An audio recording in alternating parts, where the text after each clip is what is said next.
Jean-Val.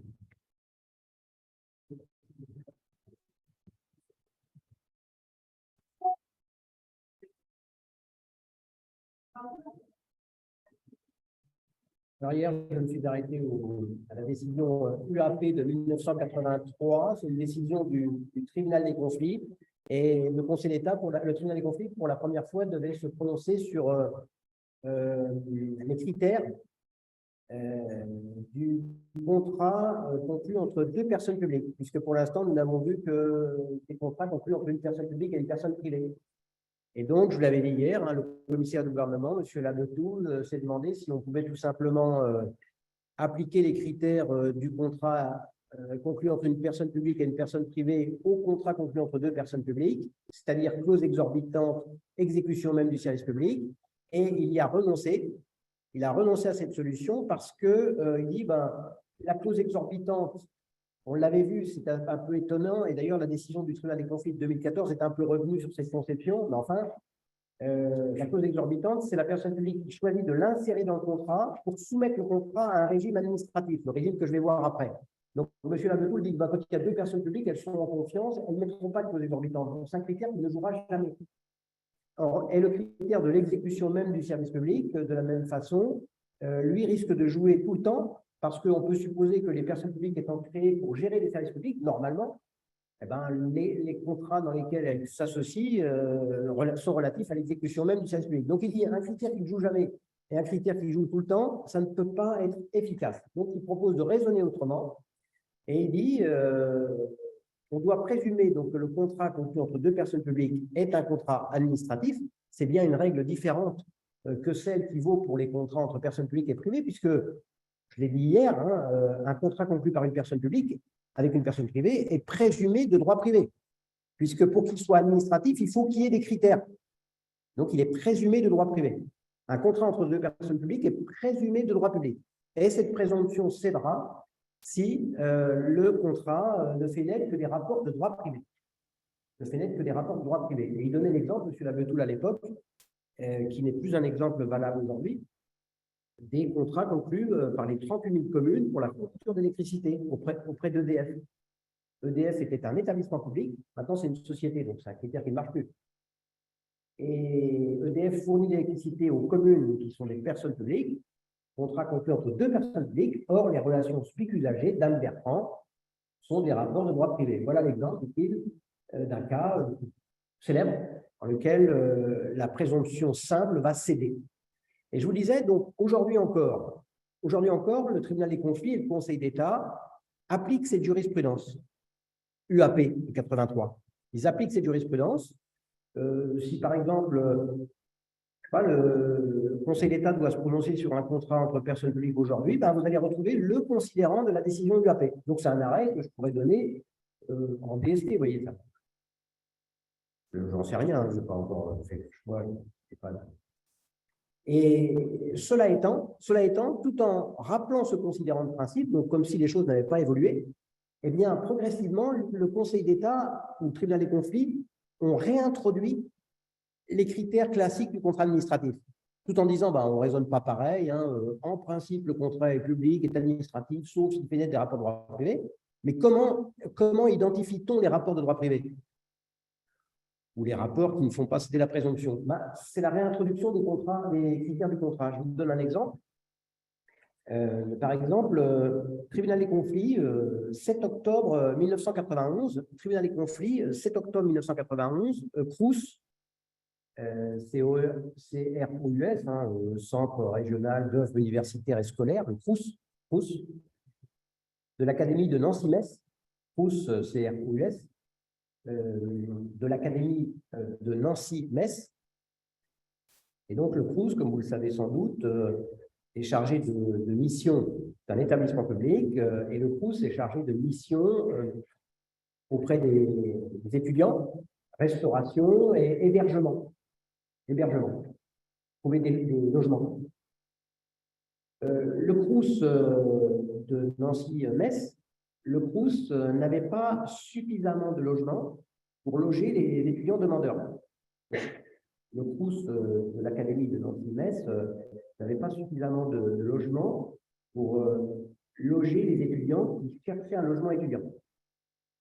Donc le CROUS, établissement public, donc personne publique, le CROUS conclut un contrat avec l'Office public HLM, qui est un établissement public, conclut un contrat avec l'Office public HLM, en vertu duquel l'Office public HLM, qui est chargé du logement social, c'est sa mission, l'Office public HLM met à disposition des logements.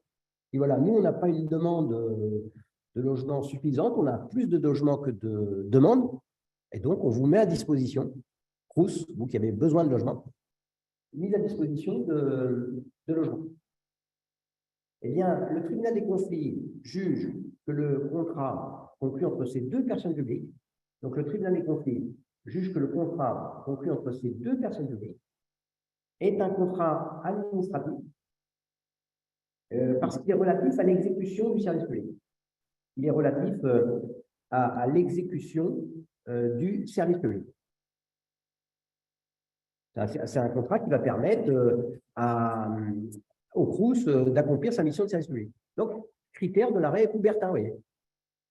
Mais il y a un considérant au départ dans la décision, il faudra aller la voir, considérant que les rapports entre les contrats entre personnes publiques sont des contrats administratifs, sauf qui créent des rapports de droit privé. Donc, les conflits donne l'impression de maintenir sa jurisprudence de 83. Mais après, il réintroduit les critères classiques du contrat administratif. Et autre exemple, tribunal des conflits, 15 novembre 1999, tribunal des conflits, 15 novembre 1999, commune de Bourisp, B-O-U-R-I-S-P, commune de Bourisp, B-O-U-R-I-S-P.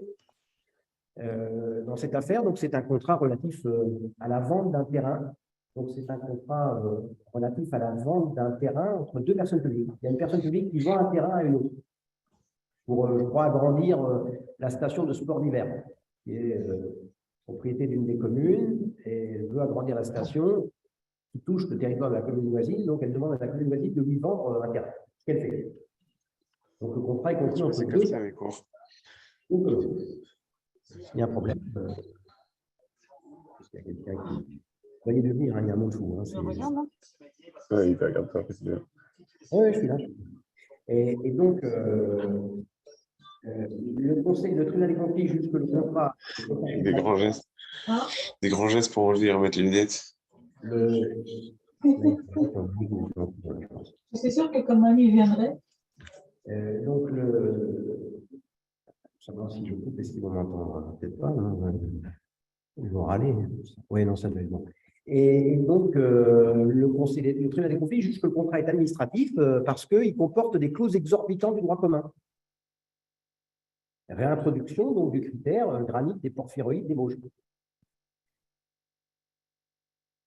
C'est ce qu'il faudrait dire, vous voyez, c'est-à-dire un commentaire qui portait là-dessus, dire ben voilà, les critères ne sont pas les mêmes, enfin, le Conseil d'État ou le tribunal des conflits adopte une autre définition, mais sous couvert de cette autre définition, il réintroduit des critères classiques, des critères de développement sur la cause des exorbitants et l'exécution même du service public. Bon, une fois qu'on sait qu'on est en présence d'un contrat administratif, c'est ce que je viens de voir, donc, une fois qu'on sait qu'on est en présence d'un contrat administratif, il faut se demander quel est le régime de ce contrat. C'est le chapitre 2, régime juridique du contrat administratif. Quelles sont les conséquences de la qualification, de la qualification de contrat administratif.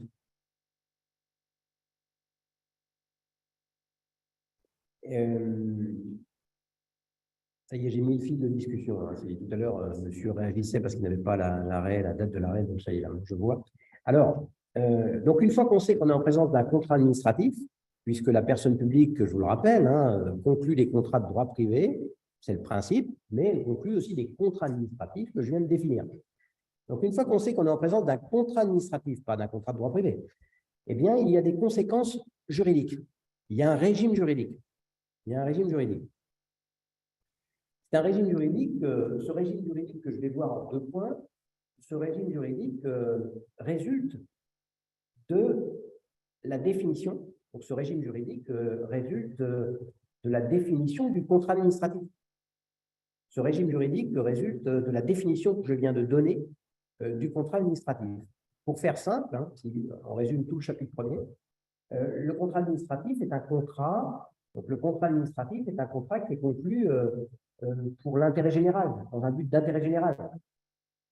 Hein, si une personne publique insère des clauses exorbitantes, c'est parce qu'elle veut que le contrat ne soit pas un contrat de droit privé, parce qu'il y a un enjeu supérieur, l'intérêt général. L'exécution même du service public, c'est l'intérêt général, a fortiori, de manière encore plus soutenue. Et donc, dès lors que le contrat est conclu dans l'intérêt général, dès lors que le contrat est conclu dans l'intérêt général, il faut que la personne publique, détienne des prérogatives unilatérales, bien sûr.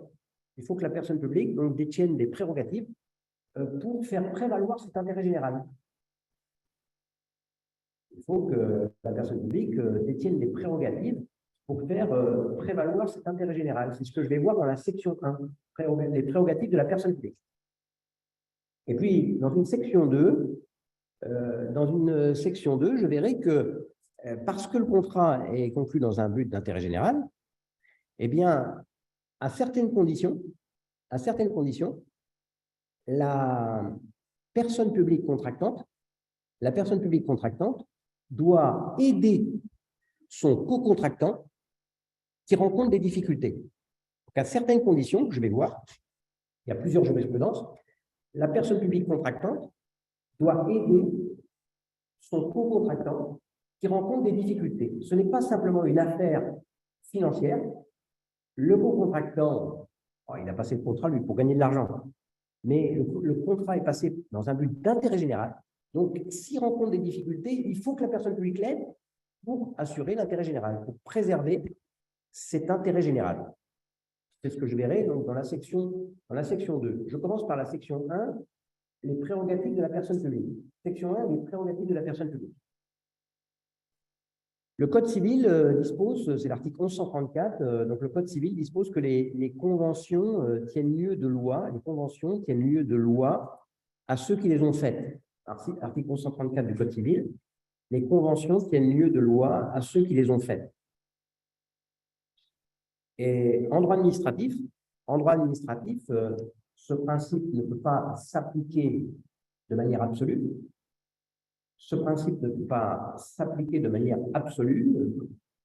Principe selon lequel le contrat est intangible, on ne peut pas y toucher.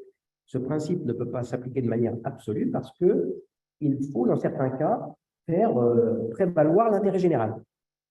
Il faut, dans certains cas, faire prévaloir l'intérêt général et donc remettre en cause le contrat. Il n'est donc plus la loi des parties intangible.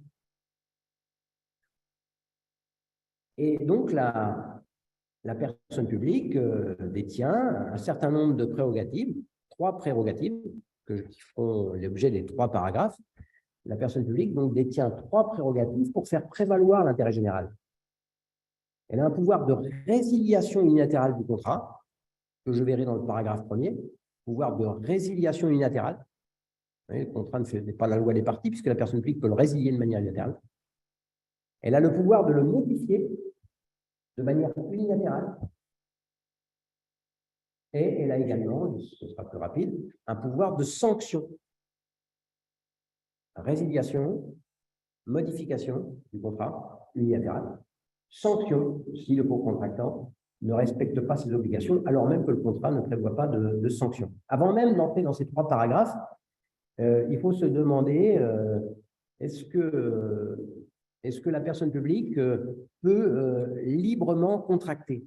Est-ce que la personne publique peut librement contracter, insérer n'importe quelle stipulation, dans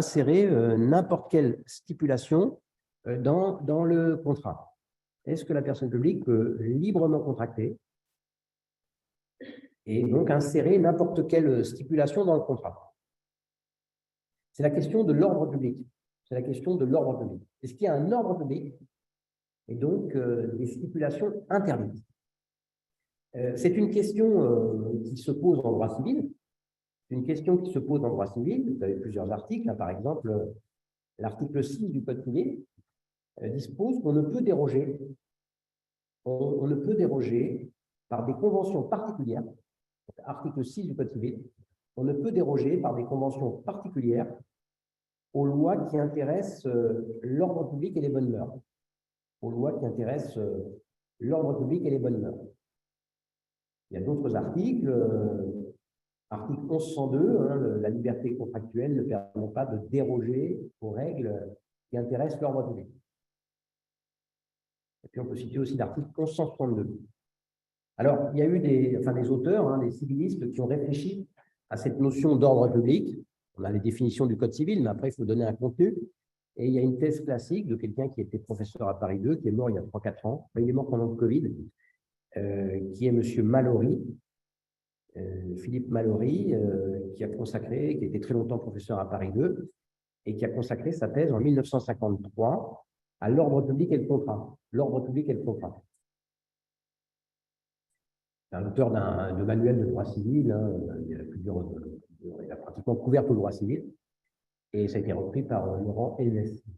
L'ordre public et le contrat. Et voilà la définition qu'en donnait M. Mallory dans sa thèse de 53. Pour lui, l'ordre public, c'est le bon fonctionnement. L'ordre public, c'est le bon fonctionnement des institutions. Donc l'ordre public, c'est le bon fonctionnement des institutions indispensables à la collectivité. L'ordre public, c'est le bon fonctionnement des institutions indispensables à la collectivité. Donc, vous voyez, ce n'est pas une véritable définition, sa définition repose sur l'objet, à quoi ça sert en fait. Donc, le problème s'est posé aussi en droit administratif. Et naturellement, comme il n'y a pas de code, c'est le Conseil d'État a dégagé un ordre public. Donc, le Conseil d'État a dégagé un ordre public du contrat administratif. C'est-à-dire des règles, je reprends l'expression utilisée dans l'arrêt de principe, règles auxquelles les personnes publiques ne peuvent déroger. Règles auxquelles les personnes publiques ne peuvent déroger. C'est le Conseil d'État, c'est un arrêt d'Assemblée, c'est le Conseil d'État, dans un arrêt du 9 novembre 2016, Conseil d'État, 9 novembre 2016, société Fosmax, F-O-2-S-M-A-X, Fosmax, LNG, Fosmax, LNG. C'est dans cet arrêt, alors ça existait avant, mais dans cet arrêt, le Conseil d'État, dans cet arrêt de 2016, 9 novembre 2016, le Conseil d'État donne une définition. Mais on aurait pu trouver morceaux de cet ordre public dans la jurisprudence antérieure.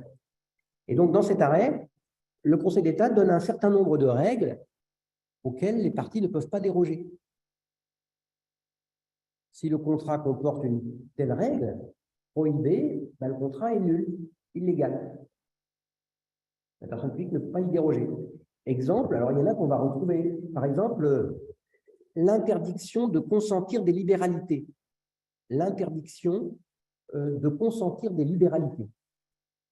Nous l'avons vu au premier semestre, j'ai vu au premier semestre l'arrêt Mergui de 71.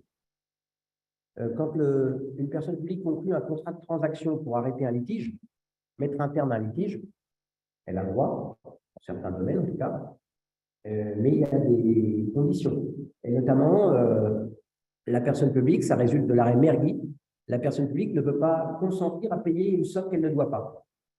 Vous voyez, elle ne peut pas dire j'arrête le litige, on va signer une transaction et je m'engage à vous payer 1 million d'euros alors qu'elle ne doit pas. C'est illégal. C'est l'arrêt Mergui. L'arrêt Sosmax le rappelle, s'il y a une clause dans un contrat en vertu de laquelle la personne publique s'engage à payer une somme qu'elle ne doit pas, c'est nul. Alors, je l'avais dit au premier semestre, hein, quand on transige, il faut faire des concessions. Sinon, l'autre partie ne transigera pas. Mais l'arrêt Mergui signifie que, par exemple, la personne publique ne pourrait pas indemniser un préjudice qui n'existe pas.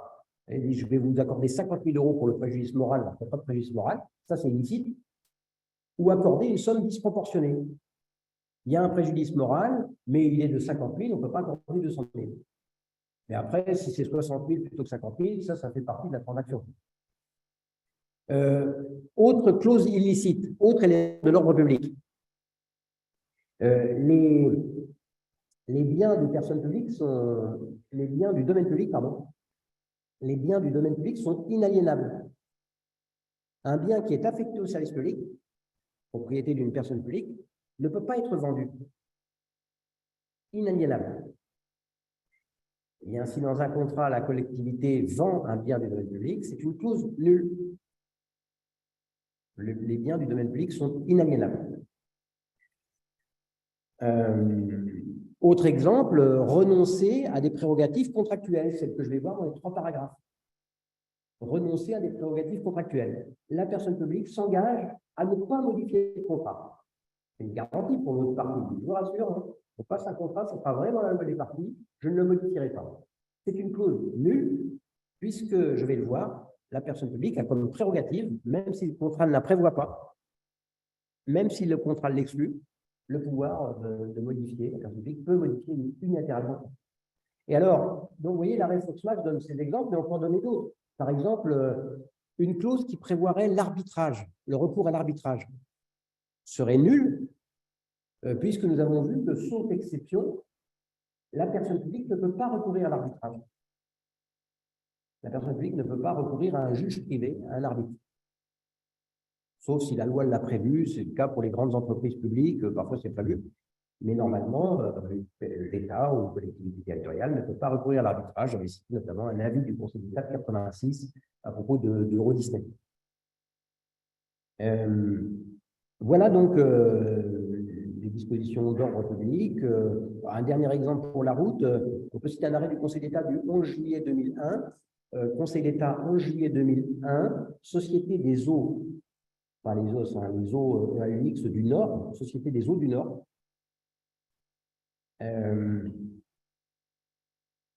Le code de la consommation, c'est l'article L132-1, donc le code de la consommation interdit les clauses, donc le code de la consommation interdit les clauses qui créent des déséquilibres, dans un contrat entre les professionnels et les non-professionnels. Donc le code de la consommation interdit les clauses qui créent des déséquilibres dans un contrat entre les professionnels et les non-professionnels, le client. Eh bien, j'aurais pu citer cet arrêt au premier semestre quand j'ai vu l'autonomie du droit administratif. Je l'ai dit, hein, le droit administratif est autonome, mais ça ne veut pas dire que le juge administratif ne peut pas emprunter au droit civil. En voilà un exemple, arrêt Société des eaux du Nord. Le Conseil d'État a jugé que la communauté urbaine de Lille, la communauté urbaine de Lille, c'est un établissement public de coopération intercommunale, la communauté urbaine de Lille ne pouvait pas prévoir dans le contrat, en vertu duquel elle a confié la distribution de l'eau à un concessionnaire. Donc, je l'ai vu hier. Donc, la communauté urbaine de Lille ne pouvait pas prévoir dans le contrat de distribution de l'eau, en vertu duquel elle a confié la distribution à une société, ne pouvait pas prévoir que l'usager, c'est-à-dire le client du service, supporterait les charges de réparation. Il y a un problème sur le réseau, le contrat entre la ville et la société Veolia, enfin le concessionnaire, prévoit que l'usager supporte les charges de réparation, sauf s'il arrive à prouver que le dommage est imputable au concessionnaire, c'est-à-dire au titulaire du contrat. Donc, il y a une clause du contrat entre la communauté urbaine, personne publique, et la société gestionnaire du service, Société des eaux du Nord, qui indique que si l'usager supporte un dommage, c'est lui qui doit réparer, le prendre en charge, sauf s'il arrive à démontrer que le dommage est imputable au concessionnaire. Eh bien, le Conseil d'État a jugé que cette clause était illicite parce que contraire à l'article L132-1 du Code de la consommation. Le concessionnaire, c'est un professionnel. Il y a 3-4 entreprises en France qui distribuent de l'eau. Et l'usager, c'est un non-professionnel. Interdiction de ces clauses déséquilibrées. Vous voyez, donc, l'arrêt Sposmax, si vous allez me dire, va vous donner une liste de clauses illicites, mais il n'est pas exhaustif. On peut en trouver d'autres. Alors, cette précision étant faite, précision selon laquelle il existe un ordre public contractuel dans les contrats administratifs, je vois donc les prérogatives de la personne publique dans un contrat. Première prérogative, paragraphe 1er, le pouvoir de résiliation unilatérale. Oui, c'est Fosmac, pardon, je ne regardais pas, avec 2 S en revanche. Et c'est un arrêt du 9 novembre 2016. Là, vous aviez quand même 9 novembre, mais c'est 2016, pas 2007.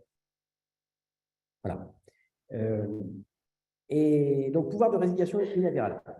Alors, l'arrêt de principe, il faut connaître, c'est un arrêt du Conseil d'État du 2 mai 1958. Conseil d'État 2 mai 1958. Société distillerie de Magnac, M-A-G-L-A-C, Magnac, M-A-G-L-A-C, Laval. Société distillerie de Magnac, Laval. C'est un arrêt du Conseil d'État du 2 mai 1958. Dans cet arrêt, le Conseil d'État juge que la personne publique, dans un contrat administratif, pas dans un contrat de droit privé, la personne publique, dans un contrat administratif, c'est pour ça que c'est important de savoir si le contrat est administratif, la personne publique, dans un contrat administratif, peut le résilier de manière unilatérale,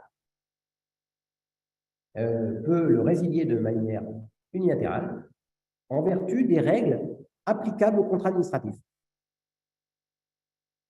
En vertu des règles, je cite l'arrêt, en vertu des règles applicables au contrat administratif. Je cite parce que le Conseil d'État ensuite va reconnaître un pouvoir de modification unilatérale, pareil, qui existe en vertu des règles applicables au contrat administratif. Ce sont en quelque sorte donc des principes généraux du droit, enfin, c'est des principes supérieurs au contrat. Le contrat ne peut pas y déroger. Le contrat ne peut pas y déroger. Et pour pouvoir résilier le contrat, la personne publique doit soit invoquer, et le régime n'est pas le même, pour pouvoir résilier le contrat de manière unilatérale. La personne publique doit soit invoquer un motif d'intérêt général, je dis, c'est un pouvoir qui existe dans le but de préserver l'intérêt général, soit, mais ça c'est plus courant, soit invoquer une faute du co-contractant. Donc, résiliation pour motif d'intérêt général ou résiliation pour faute. Résiliation pour motif d'intérêt général. Eh bien, par exemple, le changement d'une réglementation. Je ne vais pas vous donner la référence de l'arrêt, je pourrais le faire, je l'ai sous les yeux, mais ce n'est pas un grand arrêt, on ne va pas s'embarrasser, mais la personne publique a passé un contrat, et puis la loi change, les textes changent, le contrat n'est plus nécessaire. Donc la personne publique peut le résilier. Changement de politique aussi.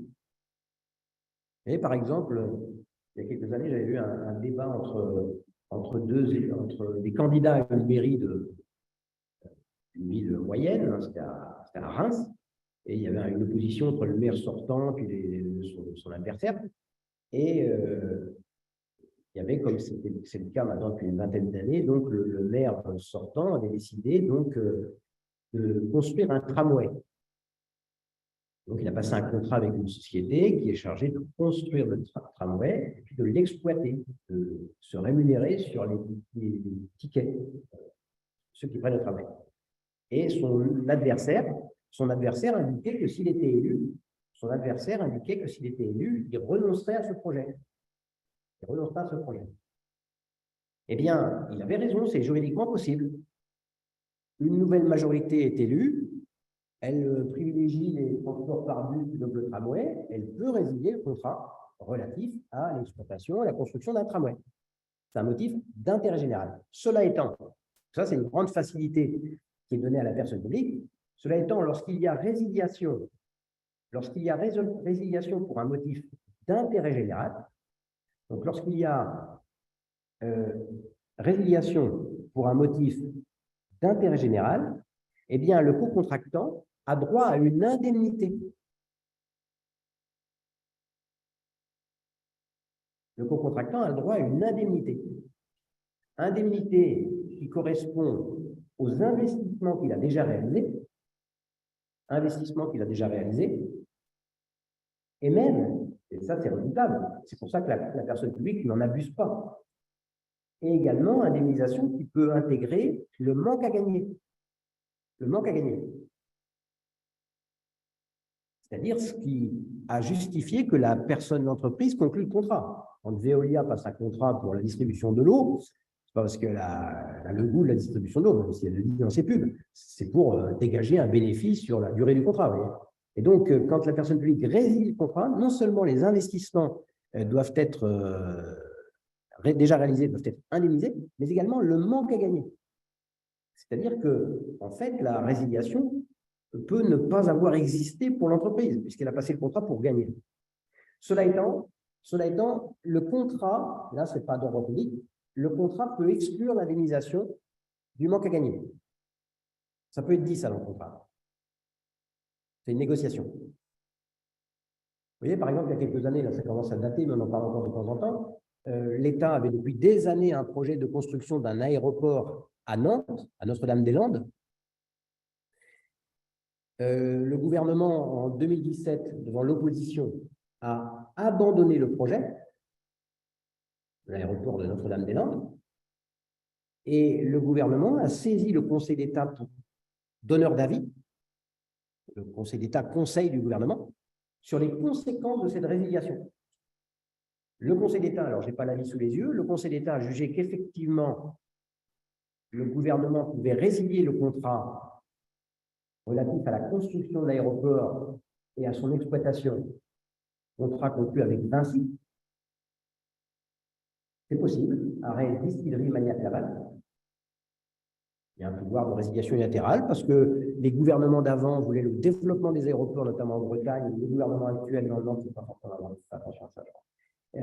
Mais le gouvernement de 2017 ne veut plus, c'est un motif d'intérêt général. Mais la société Vinci qui avait conclu le contrat a droit à l'indemnisation des investissements réalisés, pas grand-chose, hein, il n'y avait pas beaucoup de choses qui avaient été faites, mais également du manque à gagner. Du manque à gagner. Ce qui est redoutable, naturellement, pour la personne publique.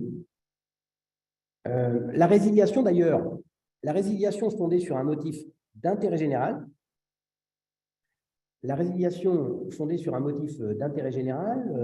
peut également donner lieu à réparation.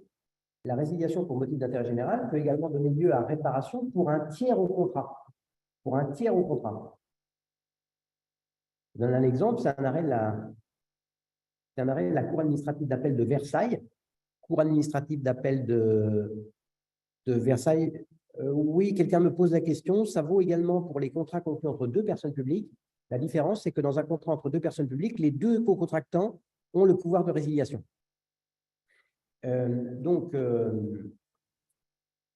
arrêt de la Cour administrative d'appel de Versailles du 2 décembre 2021. Dans cette affaire, l'État avait conclu un contrat de partenariat, c'est un contrat administratif. Donc, l'État avait conclu un contrat de partenariat avec une société qui s'appelait Ecomove, E-C-O-M-O-U-V, Ecomove. Contrat donc relatif, un contrat donc, qui confie à cette société le financement, la construction, financement, donc vous trouvez l'argent, c'est ça un contrat de partenariat. Financement, construction, exploitation du dispositif nécessaire, donc financement, construction, exploitation, du dispositif nécessaire à l'institution de l'écotaxe. Écotaxe. E-C-O-T-A-X-E. L'écotaxe avait été prévue dans le cadre du Grenelle de l'environnement. Et l'idée, c'était d'imposer donc un péage sur les routes nationales qui en sont pour l'instant exempts. Donc, naturellement, ça ne vise pas les autoroutes qui sont déjà pour la plupart payantes, pas toutes, mais la plupart. Mais les autres routes présentant certaines caractéristiques feraient l'objet donc d'une écotaxe. L'idée, donc, c'est le principe pollueur-payeur. C'est celui qui utilise la voie publique, plutôt que d'utiliser le domaine public fluvial. Il y a plein de camions qui passent. Ça s'imposait aussi en fonction du nombre du poids du véhicule. On cherche à inciter les transporteurs à utiliser le domaine public fluvial, à utiliser la voirie, ça coûte à la société, vous payez. Écotaxe. Les Bretons, là c'est les vrais Bretons, là, ça a un doute de nom, se sont opposés à cette écotaxe quand elle était mise en place. Elle a été votée, puis 3-4 ans plus tard, on la met en place. Qu'est-ce que c'est cette histoire là? Ces panneaux là, qu'on voit encore parfois d'ailleurs. Et donc il y a eu le mouvement des bonnets rouges, avant les gilets jaunes. Bonnets rouges, le bonnet breton, je pense. Et qui se sont opposés à cette écotaxe. Donc le gouvernement a renoncé. Le gouvernement a renoncé en disant qu'il va y avoir des problèmes. Donc, le contrat liant l'État à Ecomove a été résilié. On voulait développer une écotaxe, on ne le veut plus. C'est un motif d'intérêt général. La politique a changé, c'est un motif d'intérêt général. Mais Ecomove, la société Ecomove, titulaire du contrat, avait conclu des contrats avec des entreprises qui étaient chargés de construire les portiques. Passer sous un portique et on était identifié, donc on devait payer la taxe. Donc Ecomove avait conclu des contrats avec des entreprises qui construisaient les portiques et qui subissent un préjudice du fait de cette résiliation. Mais ils ne sont pas partis au contrat, ils sont prestataires du tiers du contrat. Ces entreprises ont introduit une action en responsabilité contre l'État. Ces entreprises donc, ont entrepris une action en responsabilité contre l'État et le Conseil d'État a aligné la responsabilité de l'État. C'est une responsabilité sans faute. L'État n'a pas commis de faute, il a simplement changé de politique. Ce n'est pas une faute. Responsabilité sans faute. Et donc, les sociétés ont été indemnisées. Sur des fondements, je verrai un peu plus loin. Alors, comme je le disais tout à l'heure, parce que la question m'a été posée, ce pouvoir de résiliation unilatérale existe également dans les contrats entre deux personnes publiques, mais la particularité, c'est que les deux personnes ont le pouvoir de résiliation. Vous voyez, par exemple, c'est un arrêt du Conseil d'État du 21 décembre. Oui, c'est sa construction. Conseil d'État, 21 décembre 2007, région du Limousin. Contrat entre la région et la SNCF, à l'époque établissement public. Donc, ce sont deux personnes publiques. Et contrat relatif au développement de transport ferroviaire vers Limousin, vers Limoges, mal desservi. Il y a une grande société, je crois que c'est Legrand, qui est une des rares sociétés du CAC 40 qui est encore domiciliée en province et qui est à Limoges, qui menace de partir de Limoges parce qu'elle a du mal à attirer les cadres, etc., parce que c'est très mal desservi. C'est vrai. Hein. Alors, quand on arrive, la gare est très belle. Mais c'est très mal desservi. Et donc, il y avait un contrat donc, pour améliorer la desserte du Limousin entre la SNCF, l'établissement public, et la région. La SNCF a résilié le contrat parce qu'elle a considéré que ce n'était pas rentable. Personne ne monte dans le train pour aller dans le Limousin. On se tapait d'ailleurs hein, quand on parlait des gens. Vous êtes déjà Limoges, ouais, je suis passé, enfin, il a arrêté jamais. Hein. C'est rare. À tort, hein, sans doute, à tort. Et donc, à cette occasion, le Conseil d'État indique que ce pouvoir de résiliation existe au profit de la personne publique comme de la personne privée. Alors, ensuite, je vous le disais, des deux personnes publiques, pardon. Ensuite, comme je vous le disais, la personne publique peut résilier le contrat. La personne publique peut résilier le contrat de manière unilatérale. La personne publique peut résilier le contrat de manière unilatérale si le co-contractant ne respecte pas ses obligations. Et là, cette fois, c'est une résiliation pour faute. Si le co-contractant ne respecte pas ses obligations, la personne publique peut résilier le contrat pour faute. Différence, c'est que là, cette fois, le co-contractant ne pourra pas prétendre à indemnité parce qu'il a commis une faute. Le co-contractant ne pourra pas prétendre à indemnité parce qu'il a commis une faute. Alors, bien sûr, si la personne publique soutient à tort qu'il a commis une faute, il y a un litige contractuel, le juge donnera raison au contractant s'il apparaît qu'il n'y a pas de faute. Ça traduit bien les relations inégalitaires. Cela traduit bien les relations inégalitaires qui existent dans un contrat. Alors, normalement, le contrat, c'est l'égalité. Relations inégalitaires entre la personne publique et la personne privée, parce qu'à l'inverse, en principe, le co-contractant de la personne publique, à l'inverse, le co-contractant de la personne publique ne peut pas se délier, résilier le contrat si la personne publique ne respecte pas ses obligations. La personne publique ne respecte pas ses obligations. Donc la relation est inégalitaire. Alors il y a eu quand même une petite évolution. Le Conseil d'État, dans un arrêt du 8 octobre 2014, donc Conseil d'État, 8 octobre 2014, Société Grenke, G-R-E-N-K-E, Grenke, G-R-E-N-K-E, location. C'est un arrêt du Conseil d'État du 8 octobre 2014, Société Grenke, G-R-E-N-K-E, location. Le Conseil d'État a jugé dans cet arrêt, qu'à certaines conditions, le co-contractant de la personne publique peut invoquer l'exception d'inexécution. À certaines conditions, le co-contractant de la personne publique peut invoquer l'exception d'inexécution. La personne publique ne respecte pas ses obligations, eh bien, le co-contractant, de son côté, peut s'estimer délier les siennes. Mais il y a des conditions très strictes. Première condition, il faut que cette possibilité soit prévue par le contrat. Ça n'existe pas dans le silence du contrat.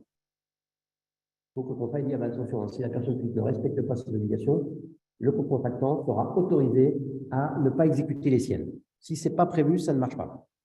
Deuxième condition, il ne faut pas que le contrat ait pour objet l'exécution du service public. Alors là, c'est une condition qui va pratiquement rendre les cas d'application impossibles, puisque l'un des critères du contrat administratif, c'est l'exécution même du service public. Donc, si le contrat est relatif à l'exécution même du service public, l'exception ne peut pas jouer. À mon avis, ça ne va pas jouer souvent. Troisième élément, avant de procéder à la résiliation, le co-contractant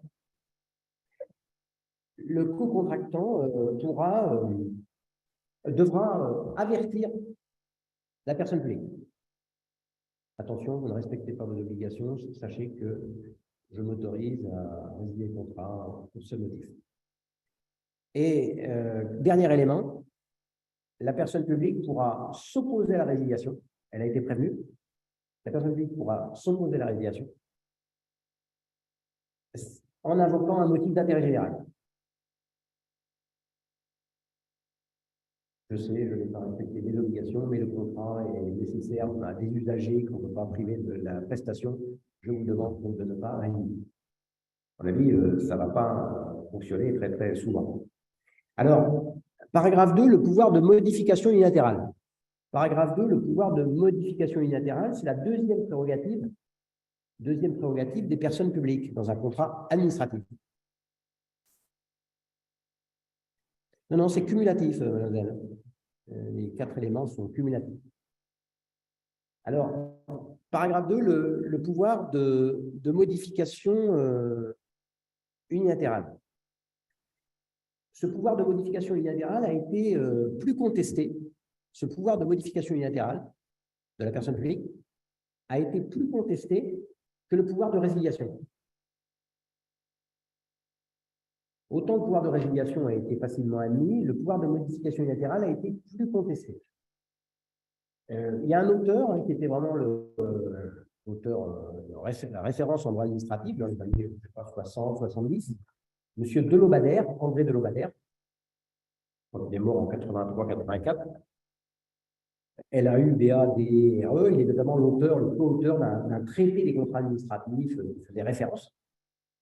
Et donc, André Delobadère avait soutenu que selon le principe selon lequel qui peut le plus peut le moins, eh bien, dès lors que principe selon lequel qui peut le plus peut le moins, dès lors que la personne publique peut résilier, elle doit pouvoir modifier le contrat. Ça, c'était la théorie de M. Delobadère. On admet facilement que la personne publique puisse résilier de manière unilatérale le contrat. Résilier, ça veut dire que le contrat n'existe plus. Bah, ça doit être plus simple d'admettre qu'elle puisse modifier le contrat subsiste, mais différent.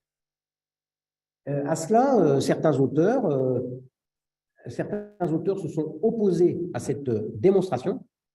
Certains auteurs se sont opposés à cette démonstration en disant modifier le contrat, c'est souvent plus grave. C'est souvent plus grave que le résilier. Modifier le contrat, c'est souvent plus grave que le résilier parce que l'entreprise va devoir continuer un contrat, continuer d'exécuter un contrat qui n'est pas celui qu'elle a signé. Si on lui avait dit que ce serait ce contrat-là, finalement, peut-être qu'elle ne l'aurait pas contracté. Donc, il y a des auteurs qui ont dit, non, contrairement à ce que dit M. Delobadère, c'est plus grave de modifier que de résilier. En plus, qu'on a vu que quand c'est résilié pour un motif d'intérêt général, l'entreprise peut prétendre avoir une indemnisation de son manque à gagner.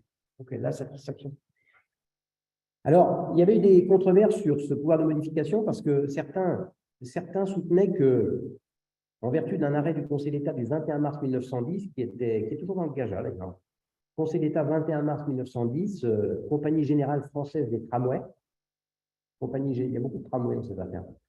Compagnie Générale Française des Tramways, c'est un arrêt du Conseil d'État du 21 mars 1910, c'est dans le Gaja. Donc, certains auteurs avaient dit, dans cet arrêt, le Conseil d'État a reconnu un pouvoir de modification unilatérale. Mais cette interprétation était contestée. Parce que il semblerait que dans cet arrêt de 1910, le Conseil d'État n'ait fait qu'appliquer un pouvoir de modification qui était prévu par la loi. Ce n'est pas le même problème. La question, c'est est-ce que la personne publique détient un pouvoir de modification, même si le contrat, même si la loi ne l'a pas prévu. Dans l'arrêt 1910, oui, la personne publique a pu modifier le contrat, mais pas en vertu d'un pouvoir existant sans texte, mais en application d'une loi. Ce n'est pas très clair, mais certains auteurs disaient que c'est l'application d'une loi, donc on ne peut pas en inférer que ce pouvoir existe quand la loi n'a pas prévu ce pouvoir de modification. La controverse maintenant est tranchée. La controverse est tranchée par un arrêt du Conseil d'État du 2 février 1983. Conseil d'État 2 février 1983. Union des transports publics urbains et régionaux. Union des transports publics urbains et régionaux. Donc, c'est un arrêt du Conseil d'État du 2 février 1983. Union des transports publics urbains et régionaux. Dans cette affaire, le Conseil d'État n'avait pas à connaître d'un contrat lui-même, pas à connaître d'un contrat administratif. Delobadère, oui. Oui, j'ai un peu l'impression d'un décalage horaire. Hein. De toute façon, je vois tout ça en satellite, mais je ne lis pas tout le temps la conversation. Mais la question de l'intérêt général, elle s'apprécie par le… Oui, bien sûr, c'est le juge administratif qui appréciera en dernier lieu s'il y a intérêt général ou pas. Alors, dans cette affaire, donc, le Conseil d'État a été saisi d'un recours pour excès de pouvoir. Donc, le Conseil d'État a été saisi d'un recours pour excès de pouvoir contre un décret qui avait prévu les pouvoirs de ce qu'on appelait à l'époque les autorités organisatrices de transport. Autorités organisatrices de transport. Maintenant, on appelle ça les autorités de mobilité. Mobilité douce, etc. Donc, on a changé les expressions, mais c'est toujours la même chose. Autorité organisatrice de transport, AOT. Et maintenant, on parle d'autorité de mobilité. Vous voyez, maintenant, Île-de-France, c'était Île-de-France Transport, c'est Île-de-France Mobilité. Et donc, les transports urbains sont de la compétence des communes et intercommunalités. Les transports urbains sont de la compétence des communes et intercommunalités. Vous ne pouvez pas dire que je vais acheter 3 bus et je vais desservir la ville, ça doit marcher. Non, la compétence en matière de transport urbain relève des intercommunalités, le plus souvent maintenant, auparavant des communes. Et ensuite, la commune, naturellement, le plus souvent, l'intercommunalité conclut des contrats. La commune, l'intercommunalité, conclut des contrats avec des sociétés compétentes en matière de transport, qui vont mettre à disposition des bus et du personnel. C'est très rare que la commune, ça arrive, hein, mais c'est rare que la commune gère le service en régie directement. Tout ça, c'est cyclique, hein. C'est comme l'eau ou les déchets. Il y a des périodes où on dit qu'il faut privatiser pour que ça marche. Donc, la commune n'exerce plus, elle confie à une entreprise. Puis à un moment, on dit non, il y en a marre de l'entreprise, il faut que ça soit géré directement, et puis on arrête. C'est ce qui s'est produit pour l'eau en Paris, c'était délégué, maintenant c'est une régie, puis ça changera la prochaine fois ou la fois d'après. Et donc, le décret donc, qui était attaqué prévoyait organiser les relations entre les autorités organisatrices de transport, c'est-à-dire les communes, les intercours, avec les entreprises à qui elles confient le service. Et le décret prévoyait que l'autorité organisatrice peut modifier le contrat. Il y avait un article du décret qui disait, ben voilà, l'autorité organisatrice de transport, c'est-à-dire la métropole de Dijon, par exemple, a le pouvoir de modifier le contrat qu'elle a conclu avec la société qui assure les transports. Et naturellement, l'Union des transports, qui regroupe les entreprises, attaque le décret en disant, ben, voilà donc maintenant c'est sûr, le décret prévoit un pouvoir de modification unilatérale. On signe un contrat, ce ne sera pas forcément le contrat respecté. C'est embêtant. Il y a un arrêt de 1910, mais pas clair. Donc, l'Union attaque le décret et conteste cet article. Et le Conseil d'État juge que le décret n'a fait que rappeler une règle générale applicable au contrat administratif. Vous voyez, la même expression que dans Magnac-Laval. Une règle générale applicable au contrat administratif, règle selon laquelle la personne publique contractante a un pouvoir de modification unilatérale du contrat, dans un but d'intérêt général. But d'intérêt général. Vous voyez, donc ça préexiste au décret, c'est même sans doute supérieur au décret, c'est un principe général du droit, c'est on peut rattacher à la chose qu'on a vu pour les semestres. Je reprendrai ces questions-là après la pause, car il est 52, 53, là, 52. Je vais m'arrêter quelques minutes. Je vais maintenir l'enregistrement, hein. Là, ça a l'air de tenir. Voilà. Union des transports publics urbains et régionaux. C'est un arrêt du 2 février 83.